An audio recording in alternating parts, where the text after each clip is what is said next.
change is essentially what you do because you're coming in and you're, taking over and there's all this merging. But pre-warning people about change was something that really chimed with me because people don't like change, do they? Paul Green's MSP Marketing Podcast. Another Byte. Hello, I'm Sophie Law and welcome to Another Byte. This is the YouTube show for MSPs who want to improve their marketing and grow their business. We're going to delve deeper into another episode of the MSP Marketing Podcast. In fact, the latest one with its host, Paul Green. And this week, some special guests. Spoiler alert. Yeah. First, though, apparently I have to ask you about a cat. Oh, yes. So I have a 9-month-old kitten called Mel's, who is just beautiful. And when I came downstairs this morning, we have this cat flap. And the way that the cat flap is set up, so you can set it on different settings. And it's one of those chip-controlled ones, so the door won't open unless... So you've got a technical cat flap, this is what you're telling me. Well, it is technical. What's wrong with you? I know. It is technical, but the little chip recognizer thing hasn't been working. So the last few days I've just taped down the little catch so we can go in and out. Last night I left it set up so that he could come back in but couldn't get out.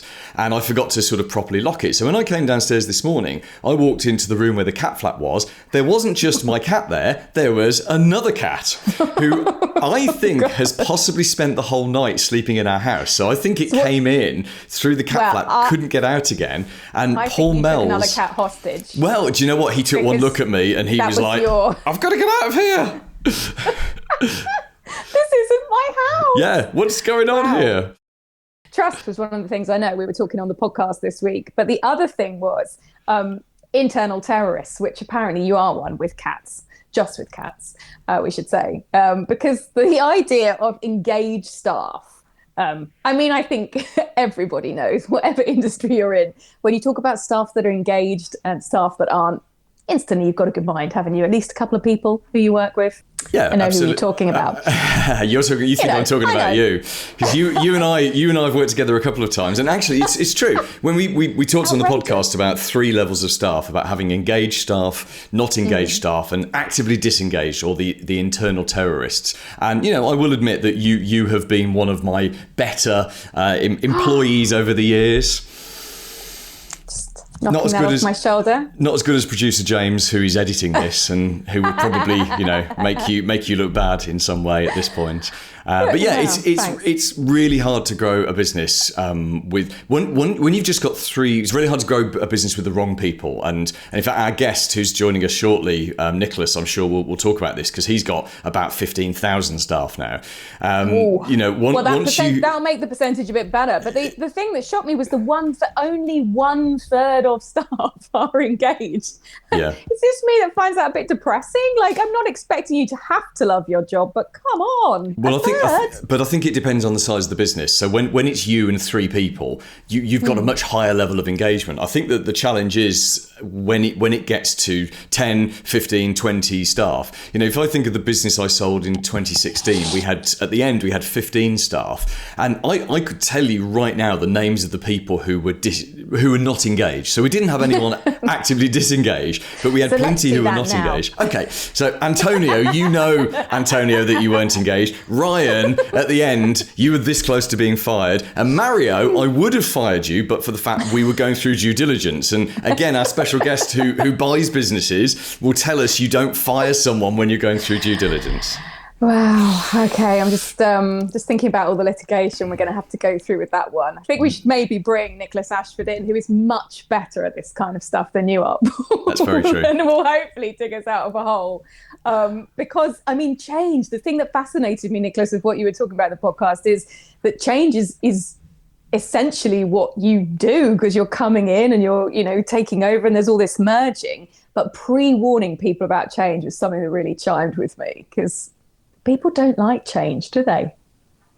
Yeah, I think a lot of people don't, and a lot of people do. And there are people that are always out for change, and you can call them change agents, and they're often good to take change forward. But you're right, there are a lot of people that actually, and it depends on what phase they are in their lives. Like they're just going through a period where they want stability in their job because maybe they don't have stability elsewhere, and so people can even change from being really pro change to being not so pro change, and then on to being pro change again. So I think it's important people know exactly what the change is, what the good things are that the change will bring, and then you continue to communicate as you go on that journey, rather than just say something's happening and then go silent on it. And I think that's key. You keep people engaged and keep communicating, and then the change, it's not a surprise.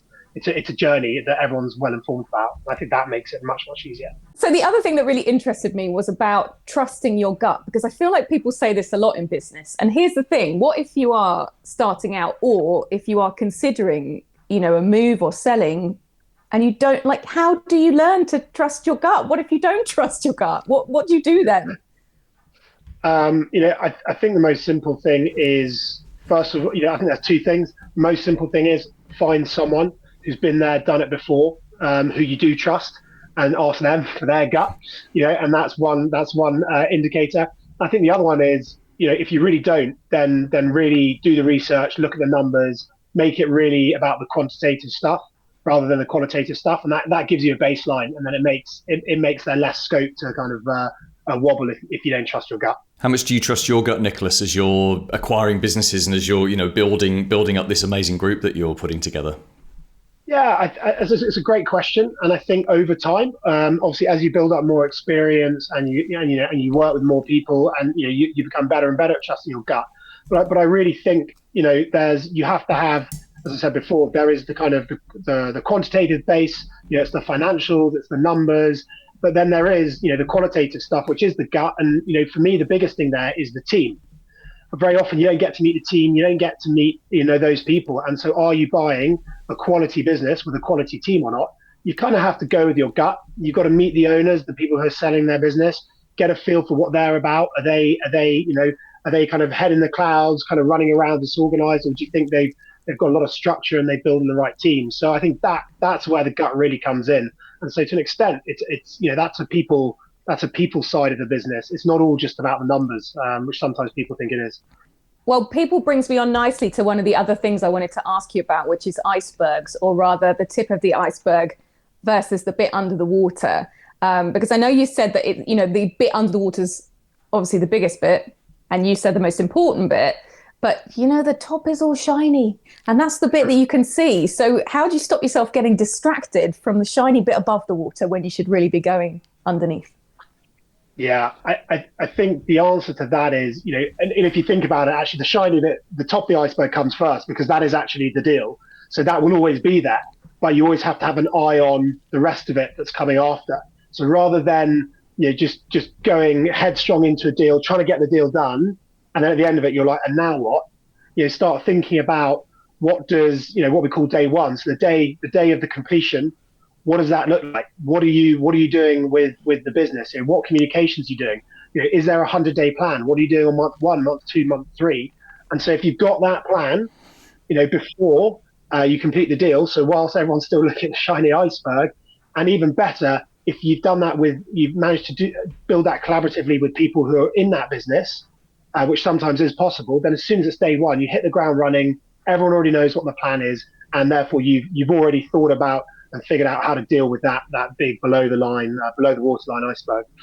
So let me pick up on a question with that one, Nicholas. You've acquired 2 or 3 businesses now, all obviously MSPs, but is the plan similar for each of those? Because obviously, most MSPs work in a very similar way, albeit if they have a different tech stack and a different actual specific way of operating. But do you find that you can just use that plan again and again, or is it a case that every single business is so different that it needs a unique plan?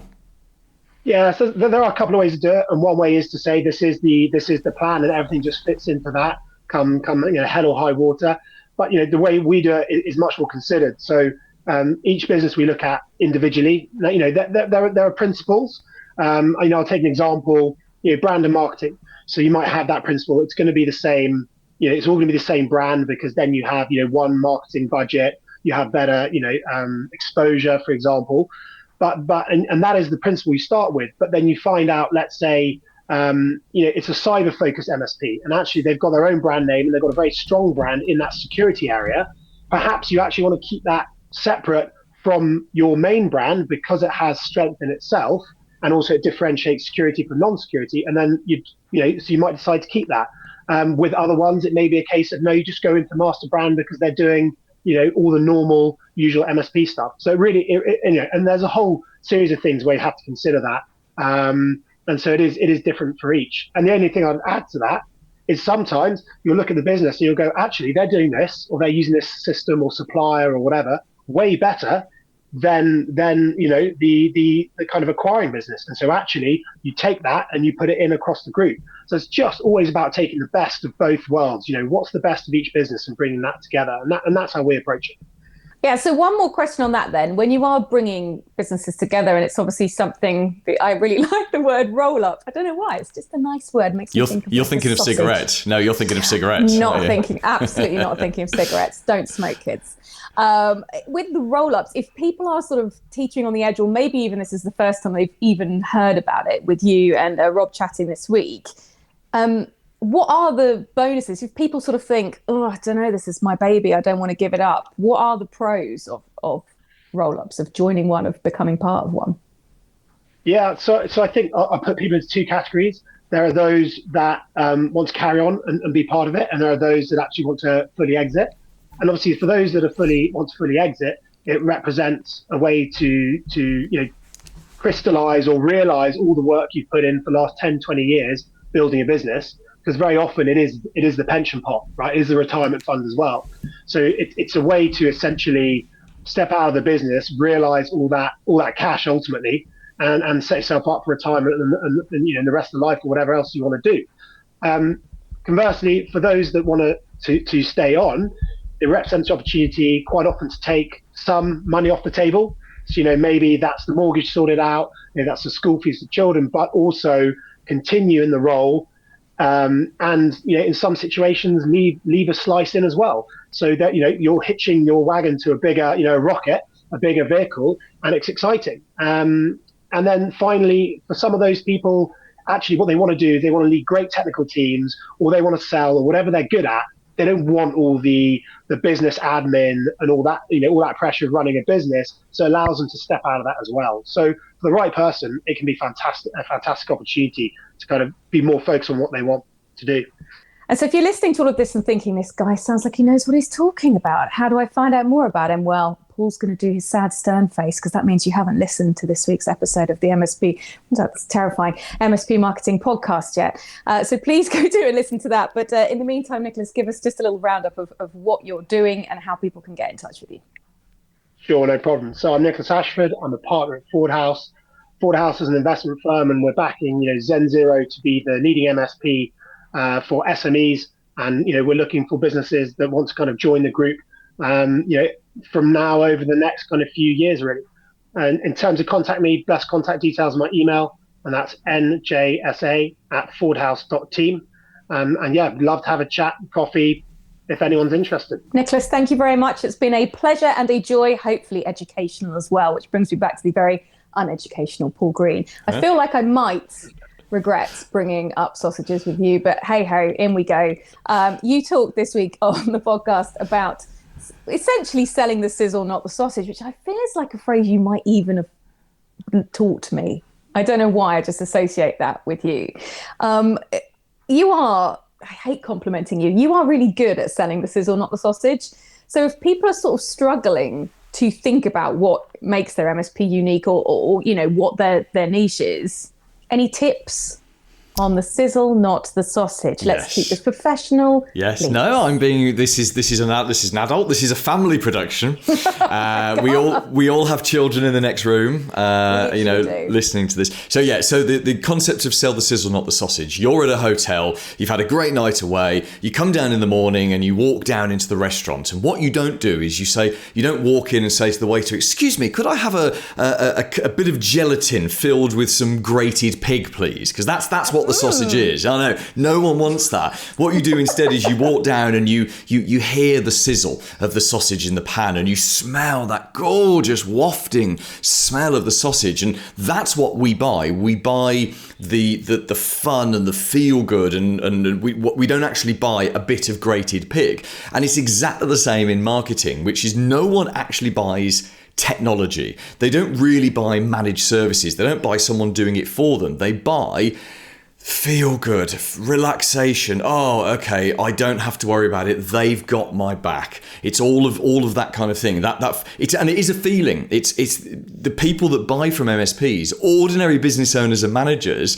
They don't really understand the sausage anyway, so they're only ever going to buy the sizzle, and they're only ever going to buy the smell of it. So the challenge for every MSP is to stop thinking like a technician, stop thinking like someone who watches videos like this and listens to podcasts and reads blogs and is completely immersed in our world. You've got to stop thinking like that, and you've got to start thinking like the owner of a shop. You've got to start thinking like the manager who's running a call center. You've got to start thinking like a lawyer. You've got to start thinking like a CPA, an accountant, and you've got to start being. It's almost like putting yourself into their mind and their heart and thinking, well, what's important to them?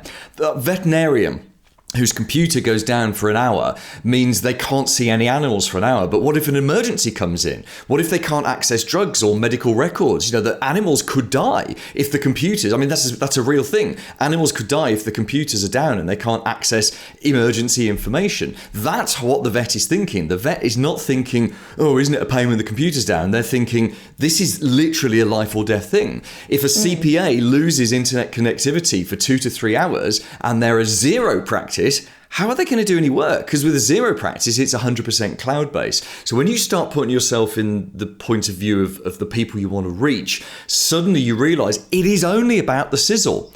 Very rarely do they care about the sausage, maybe towards the end of the buying process where they're just sort of going through some due diligence. But most of the time, it is absolutely about the sizzle more than anything. I feel like you sort of insulted people for watching this. So I'm going to round that off nicely by saying, thank you for watching. This has been Another Byte. I'm Sophie Law. He's Paul Green, and you can listen to his MSP marketing podcast too if you want to hear even more of him, which that would make me question your sanity. There we go. We'll have another episode next week. You just insulted the viewers. Well, I guess we're equal. Paul Green's MSP Marketing Podcast. Another Byte.